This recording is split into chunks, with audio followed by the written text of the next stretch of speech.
Now, I kid you not, this right here, and how is the sound now? Please let me know in the live chat if you can hear me. Autodidactic ghost. I need to learn how to edit, and other way around. I would, anywho. But this, what I have up is clearly geopolymer of and megalithic stonework, ancient as, the original pyramid builders, the macro terraforming, original demigod or master builder giant civilization, the level 2 or level 3 plane wide rendering building, macro terraforming, constructing within their image. Anywho, regardless of that, this right here is the Sphynx of Pyramid Lake in Nevada, USA, and it goes hand in hand with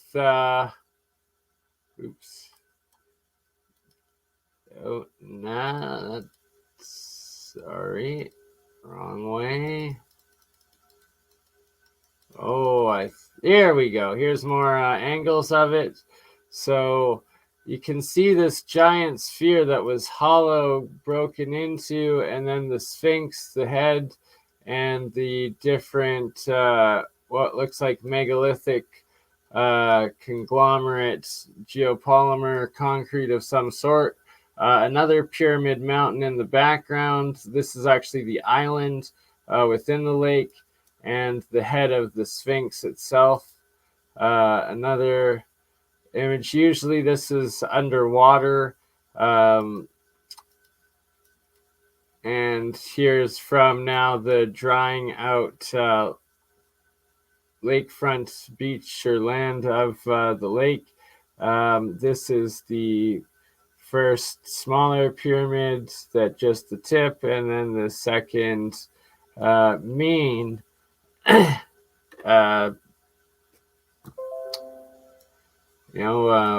just speechless. It's a giant step pyramid, just like the rest. That fascinating stuff. I would just wonder what else is beneath. Here is another one in the U.S. Chaco Canyon, of course. Major settlement, and just gonna have some ridiculous exposing old Diet Dazzle, you got it, and that is going to be happening in September. Welcome Youthful Emergence, Andrew Powers, EN, Sister Tranquil Vortex, Azaz Shoru. I hope I got that okay. Lapis Philosopherum, EN, Brother Logan Rothschild, and thank you, Logan Rothschild, for being a member, and all the members at monthly YouTube membership. It is a great way to support a few dollars a month for those that are able and afford to do so. And I do have a bunch of exclusive YouTube members content posts, and a lot more of pictures of my alchemy, the monoatomics, the electrolysis, the electroculture, the real science, all of the experiments. If you want the alchemy, make sure to follow me on Twitter, Instagram, TikTok, and especially the members section, where I do a lot more of the daily posts and pictures, updates of the alchemy real science. Next real science episode coming tonight, episode 40, with Paranoid American, and the regular group, but it's going to be going into the AI imaging and so much more. This was some of the Mandelbrot ones. Let's see here. There we go. The Mandelbrot ones that Thomas made with us originally, as well as with Jeremiah, JP, Exotic Propulsion, myself, and Paranoid American, Thomas, PA, made a bunch of entering in Jeremiah's specific physics and scientific term words in just advanced dimensional physics and propulsion and whatnot. The AI came up with some of these very fascinating different images and dimensional charts, and then when entering in the Mandelbrots and space life. So just some of the ones from past episodes: Paranoid American, myself, The Real Science tonight. Maybe we'll have Certus, who knows if he can make it. But yeah, and look at this. Pyramid Lake, Nevada, USA. Undeniable, and the Sphynx to boot with it. And all right, so these are the goblins, I believe, in Arizona or New Mexico. Some more, and I believe these guys are in Colorado. And this is leftover Titan and giant megalithic catastrophic monuments, and where these are from, the fourth and fifth ages of the sun and humanity and earth. These guys are more likely from the fourth, third, and probably second or first cycles, ages, epochs of giants, titans, whatever existed before, the megafauna, the dinosaurs, the everything, the giant platypus, giant sloths, giant beavers, giant insects, giant reptiles, giant humans. Why not? Giant mastodons, mammoths, giant rhinos, saber-toothed tigers, giant humans, and most likely titans being the very first master builder, demigod gods that then created the land beneath in their shaped it in their image, and created the demigods, or us, beneath them.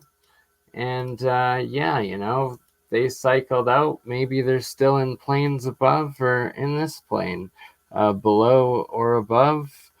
The Jack and the Beanstalk, the giants. Just rewatch that. Can't get over how it said them giants are above the land, between heaven and earth, right? That they existed in a realm above us and descended down. Gonna have to do some Sumerian and Babylonian and Book of Enoch readings, Old Testament, take a new look at it all. This is one, I believe, one of the monuments in the Grand Canyon, but it could be anywhere pretty much in Southwest America. Canada Dummy, good to see you. So I get a 50-50 with him. I'd like to see, he's put a lot out there and he's trying, but we'll see what comes of it. And I do have questions for Mr. Greer. I'd love to speak to him sometime. I can attest to the one time I tried the CE5. I did experience a massive, extremely slow, beyond bright, ridiculously, like, just large and slow moving flaming fireball that went across the entire night sky directly between the two stars that I had shone my laser pointer flashed on back and forth while astral projecting myself, my consciousness up through the CE5 thing. And then when I stopped the laser, that this big burning thing happened. And believe what you want. That's something I live with. And, I have yet to be in the right environment and point in my life to, take it to the next level. And, it's like when you had a first experience like that, why,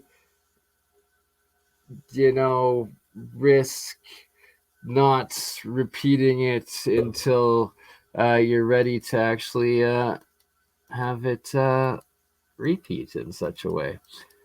This is in Siberia. Massive, unexplained mountains of organized megalithic stone.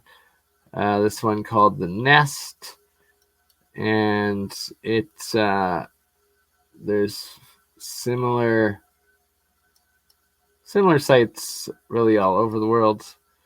All right. We're getting deep into it here. This guy, Egyptian bead, where was it found again? I think North America. I will be organizing all 5,000 or 4,000 pictures that I've collected and labeled over the last week here. This is from Klaus Donna's collection, into about 10 different organized folders, and then doing specific videos on each topic, including the biogeology, titanology, and giants, pyramids and ley lines and alignments, and another primary water and mines and mountains segment, as well as cathedrals and castles, Antiquitech, megaliths and dolmens, and I forget what else. There are very, very many. But look at this, like under the entire Giza Plateau is all of these things. And they say, oh, they're burials. They're buried with all of their things. Well, I think this is perfect evidence of mud flood. What if, this tsunami just buried everything and, everybody died with all of their things? Quite possible. But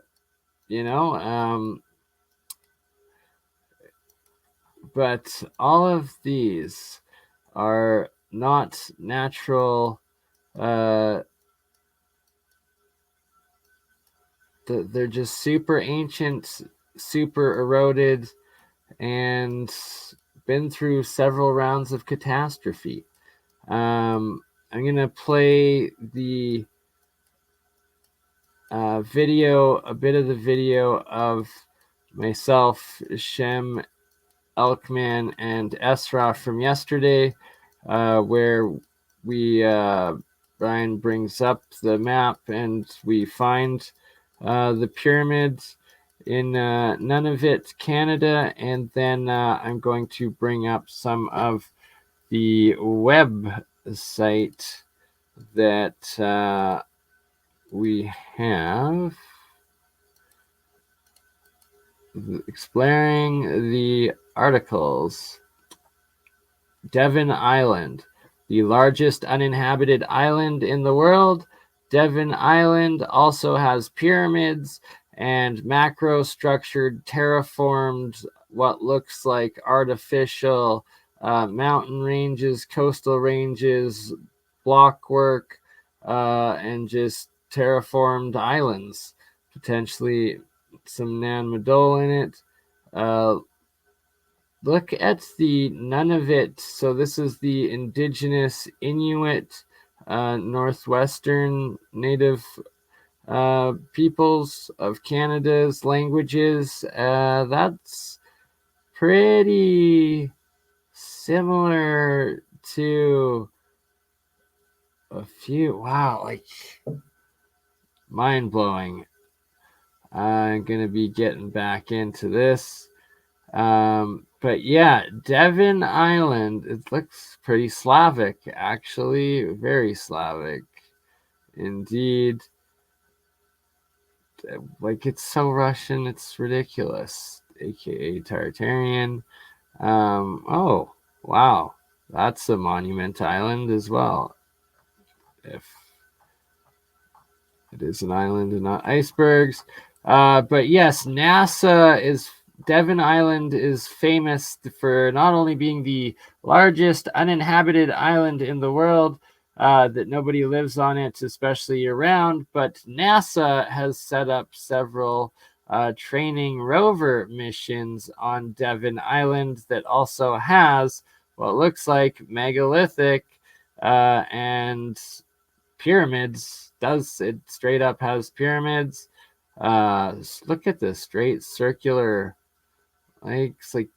it's very, very beyond suspicious. It meets the pyramid pre-cataclysmic macro structured blueprints. It's pre-cataclysmic pyramid macro terraforming community, and that there is a lot of information to do with this, and that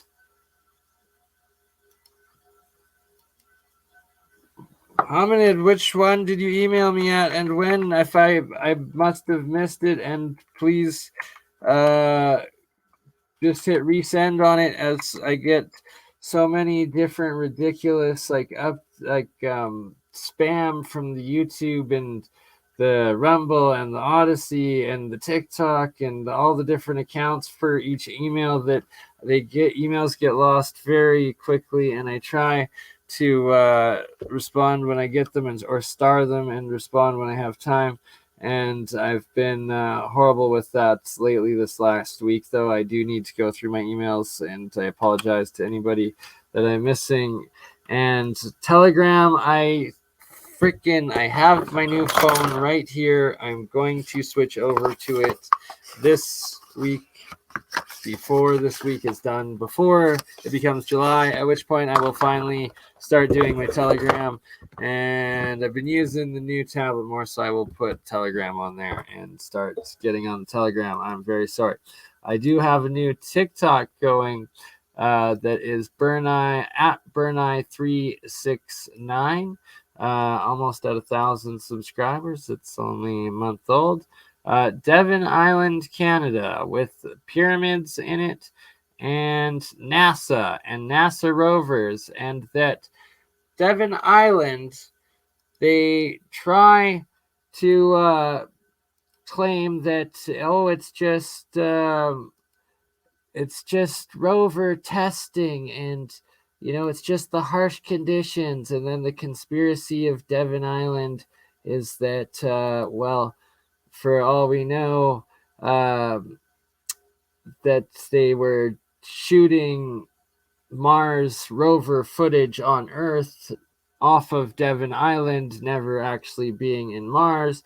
And if you see all the Mars anomalies of different pyramids and megaliths and stuff in life, if you subscribe to the idea that it is on Devon Island, that would half make sense. But there are also now pyramids on Devon Island, and this brings me to a new idea and suspicion. And we get back to the rumors of both the demigod master builder civilizations, and that if we subscribe to the idea that these pyramids were built by these demigod Nephilim, Anunnaki, Titan, macro engineering, seed designing civilization culture, and that some of these pyramids are tombs, or within them somewhere next to them are tombs, that if they're digging up these potentially buried giants or off-world civilizations, or tombs that come from other realms, lands, or times, is that why, in fact, NASA is there and exploring, and why NASA is all suited up on Devon Island and using rovers, just like they do in Antarctica. So, and the rumors of these pre-Adamite civilizations in Antarctica, all of the famous or important political and religious people all of a sudden going to Antarctica. Shout out to Eric Hecker and his recent disclosure on his time at Antarctica working for, was it Raytheon, I believe? Yeah, a Raytheon contractor, and what he saw there, and it was part of Stephen Greer's disclosure at the DC Washington Press Club. And they're trying to force disclosure. They're releasing it to the public, releasing it to Congress and the Senate that's willing to listen, and any media that's willing to cover it. And this is very suspicious, this Devon Island. Just like, is this what they're actually doing in the summers, going in like uninhabited island, but look, barely no ice, no snow at all light and pyramids, and very, very sus. Very, very sus indeed. Why are they going up to this island that supposedly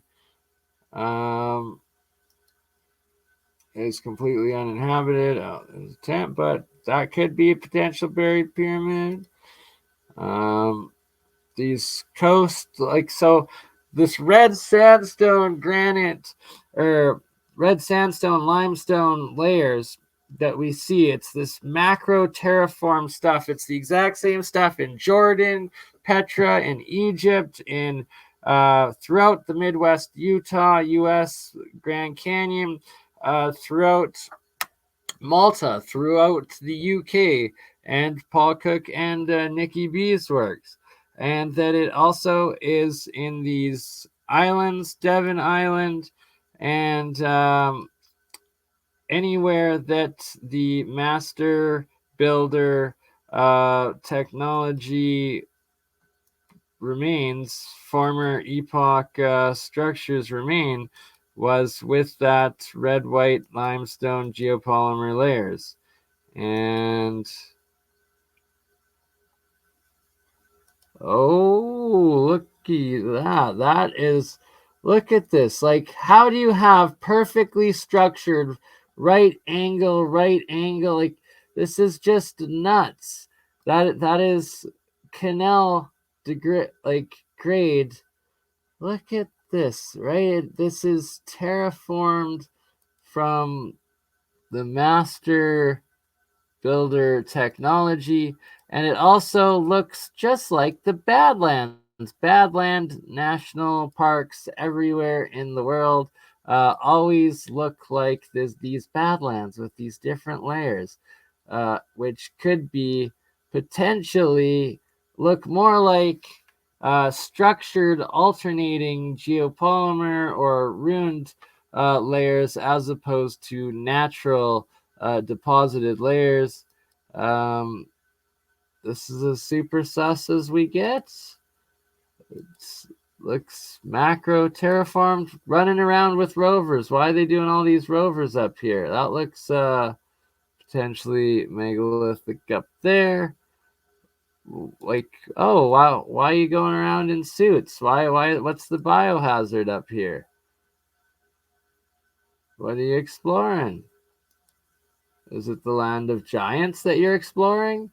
Like, you didn't build that. These guys didn't build that in their freaking suits. Are you kidding me? They're like generation gosh knows what. But what this does look like is perfectly terraformed right angles everywhere. And just like what I'm going to show today in Iran, what I'm going to show in Saudi Arabia, what I'm going to show in Afghanistan, what I'm going to show throughout continental US, what I'm going to show everywhere, what we are looking at Devon Island Valley, Canada, in the northernmost islands.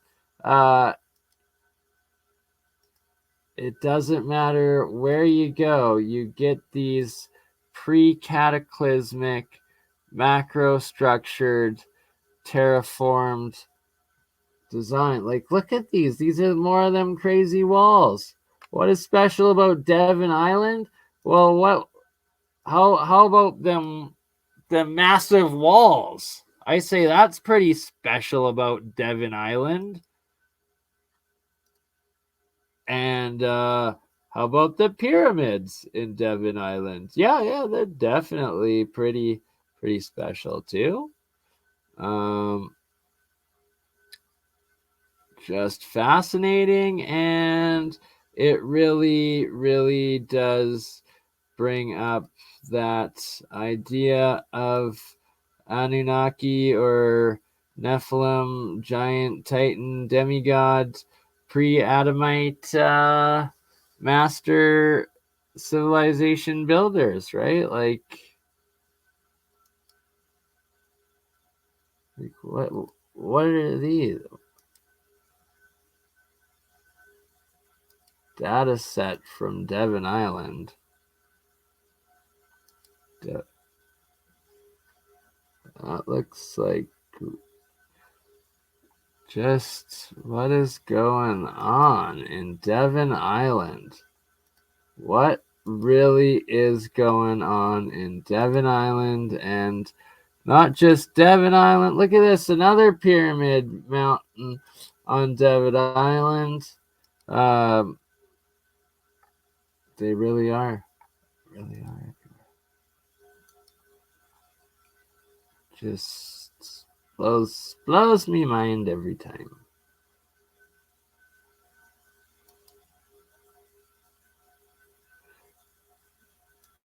What is NASA's true purpose?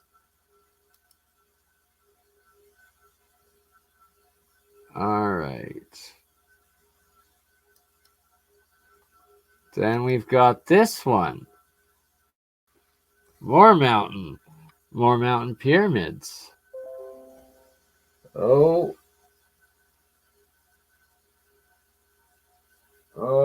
my. How long am I frozen for?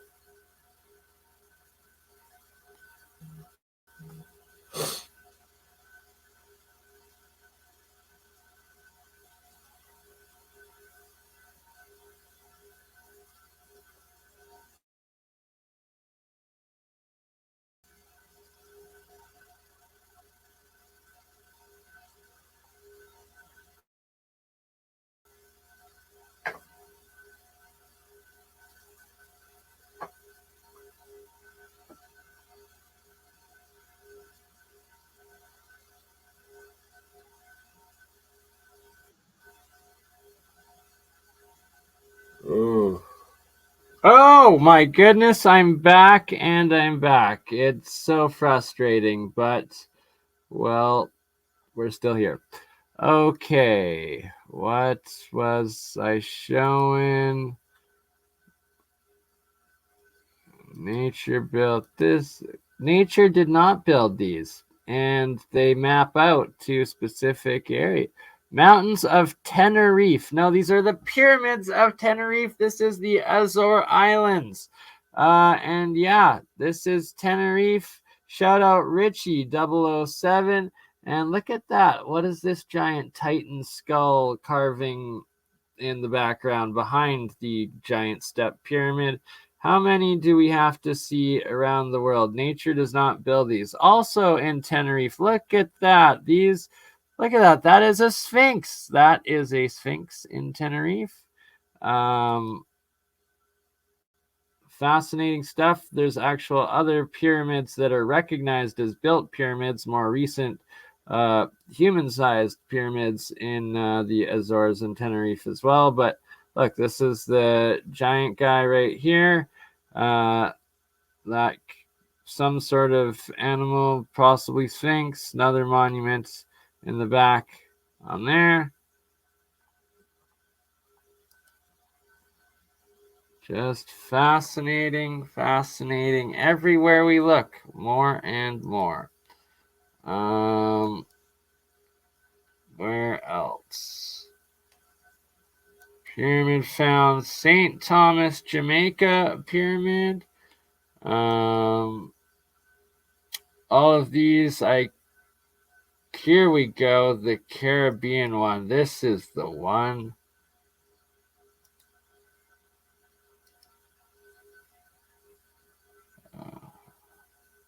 Aha. There we go. But back to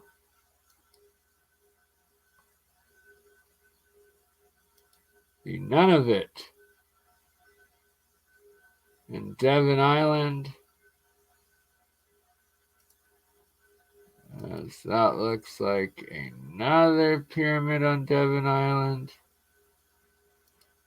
And that looks like a megalithic Inukshuk on Devon Island.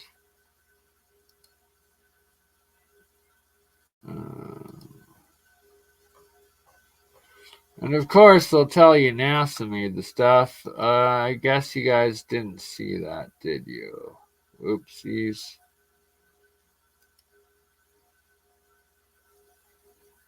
Share this one. Here we go. And this is what I was looking for all along.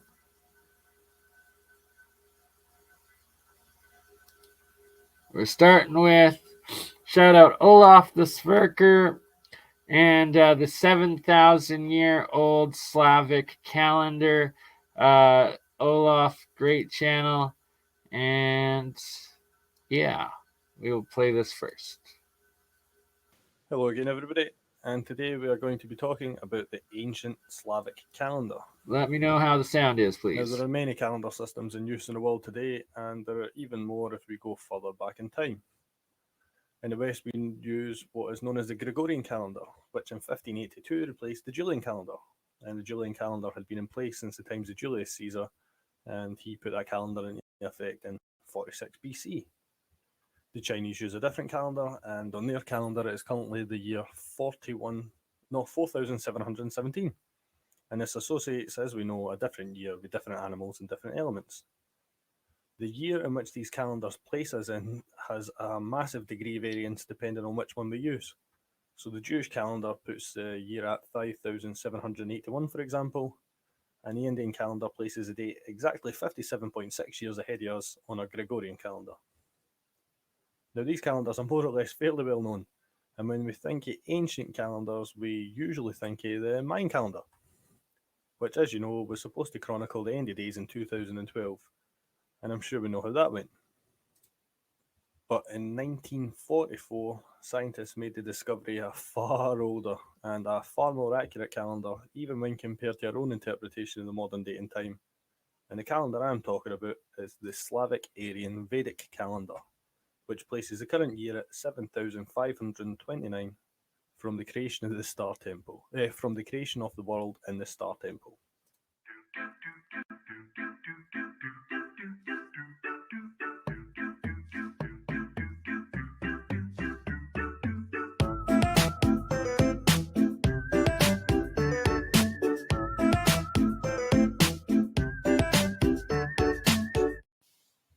Now, the full date as of recording this video, as far as the Slavic Aryan calendar is concerned, the full date is the year 7529 and the 9th summer in the circle of life on the 35th daylet of the month, which is known as Tritanic.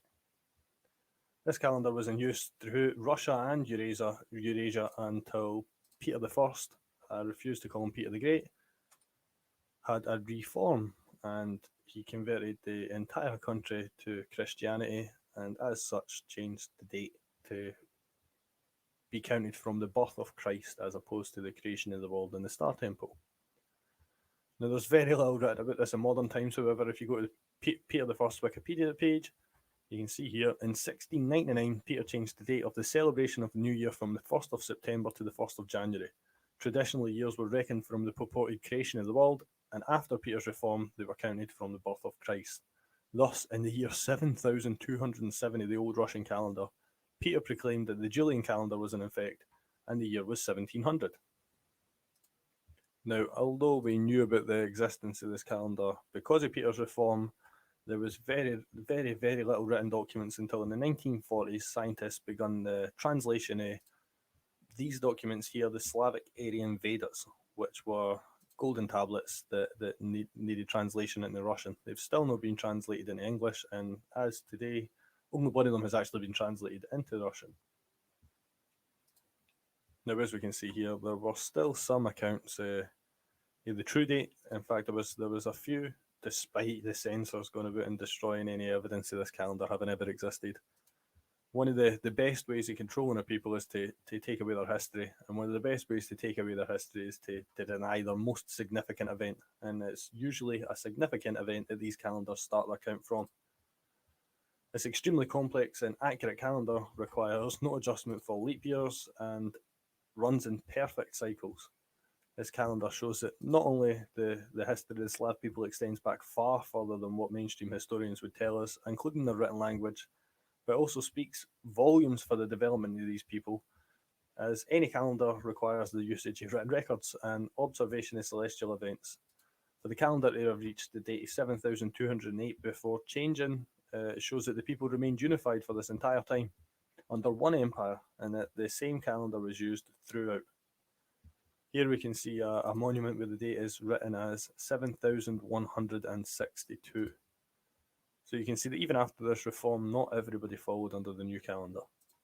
Now, I am not getting into the etymology of words because I'm sure there is many people that study Latin that would argue with me. However, the name for this calendar as we know it is Calyadi Dar, which when translated means the gift of Kolyada. Kolyada being the person that designed this calendar in the first place. Now, this sounds not only extremely like the modern day word of calendar, but so do many Indo-European words when looked at from an etymological perspective. And without going into it here, I believe that this gives us a true hint to the root of many of our modern languages today. This is the Nikolsky Cemetery in St. Petersburg, and again you can see the date written, although it's not very clear, 7180. You name a single other race, a single other people, a single other country, nation, whatever you want to call it, empire on the face of this planet that has a history, a written, recorded history stretching back nearly 7,500 years. It's the oldest calendar that exists on the face of this earth, and it makes the Mayan calendar look like a baby. So going back to the date in which this calendar begins, this will require a video in itself, but I kind of just throw it out there without explaining it.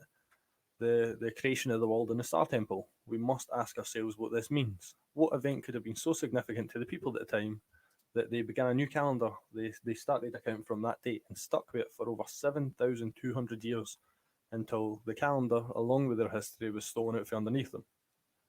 The creation of the world was nothing. The creation of the world in the Star Temple was nothing more than the conclusion of a millennia-old war and the signing of a peace treaty between the two nations involved.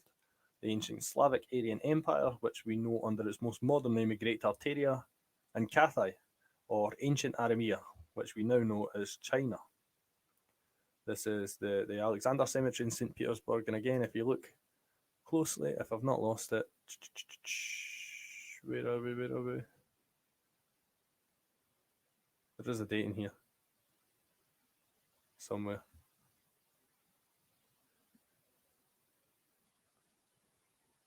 Okay, I can't see it, I'll show you here. 7,188. So back to the creation of the world and the Star Temple. Asura, the Prince of Rasenya, as it was known at the time, we still speak about Asura today. However, we know him as the Hindu deity Hanuman. He ruled in Belvodai, and Aramean, the ruler of Aramea or ancient China, created peace. That is, they concluded a peace treaty between the Great Race and the Great Dragon, according to which the defeated Arameans built a wall. This wall we know today as the Great Wall of China. The wall at the time, however, was called Kitai, which when translated means key, great, and Tai wall. And this also explains how on all these ancient maps we see China referred to as Kathai or Kithai. It was a high fence or fortress wall. China at the time was known as the Great Wall or the Great Fence. The Kitai Gorod in Moscow, for example, is not named because of any Chinese connection, it's named because of the Great Wall that surrounds it, the High Wall. You can see here there are numerous examples of this day extending further. This is the Orthodox Cemetery in St. Petersburg, again, 7,388, they are putting the date out there. Now, the symbol for this victory, the signing of this peace treaty, is still known today. Like any or most Christian iconography and Christian mythos, it was pinched and stolen for the pagans, pinched and stolen for the people that came before them. And this symbol, the victory over Kathai, is the symbol of St. George. It's a white knight on horseback striking down at a dragon with a spear. This is Arca-sign Hardy's drawn from the 17th century, and what's that in the top left corner but a griffin? And again, I'm sure you all remember the symbol of the Chinese flag. The Chinese animal was a dragon. I'll show you it right now. This right here is the same dragon that St. George struck down. I don't think any of us believe that he actually fought a dragon. I think it's far more likely that it was metaphorical, and that metaphor being they struck down. Now these are the Slavic Aryan Vedas that I was talking about, and I have a copy of one of the translations here, but if you don't speak or read Russian, then I can only wish you good luck, because there is no English translation. And like I said, the Russian translation, only part of it has been translated into Russian. But these were discovered in the early 40s and translated in the mid 40s. Just to show you another couple of photos of St. George. This is the Grey Hours book. This is the 14th century, 1400s. And we can see that he is a black knight on white horseback striking down a dragon. A black dragon, which was what the river of the Black Dragon, which was the name of the river that ran through Manchuria back in the day. This is the fresco of Anga Church in Gotland, Sweden, 15th century, and you can see the same image. However, there's clearly something that they wanted to hide in this panel because it has been erased. It's not water damaged. You can see it's quite a specific area that they have deleted, and I wonder why. This is the 4th century, far before any other depiction of St. George appeared, so we know that this story of St. George is not the true one, and this is Horus impaling Set. We have another one of St. George, this time from the 11th century, and this time it is not a dragon that he is impaling, but a person. So again, I think it's quite safe to assume that the story of St. George impaling the dragon and killing it was metaphorical and used to represent the destruction of the Chinese Empire, as the black dragon was the symbol of the Chinese Empire. Again, a Roman carving for the 4th or the 5th century, and this time he is striking down a person. And the same again here in a 10th century carving in a Georgian church. So going by the date of this calendar alone, it is safe to assume that this is the oldest calendar in the history of mankind, and as a result, the oldest empire, because you can't have a calendar without a single unified people following it. You can't have a calendar without written records for that entire time. And again, if there was a new empire, as was shown quite easily when Peter I took over, they changed the calendar in order to destroy the true history of the people. Despite this being the oldest calendar in the history of the world, mainstream historians are eerily quiet about it.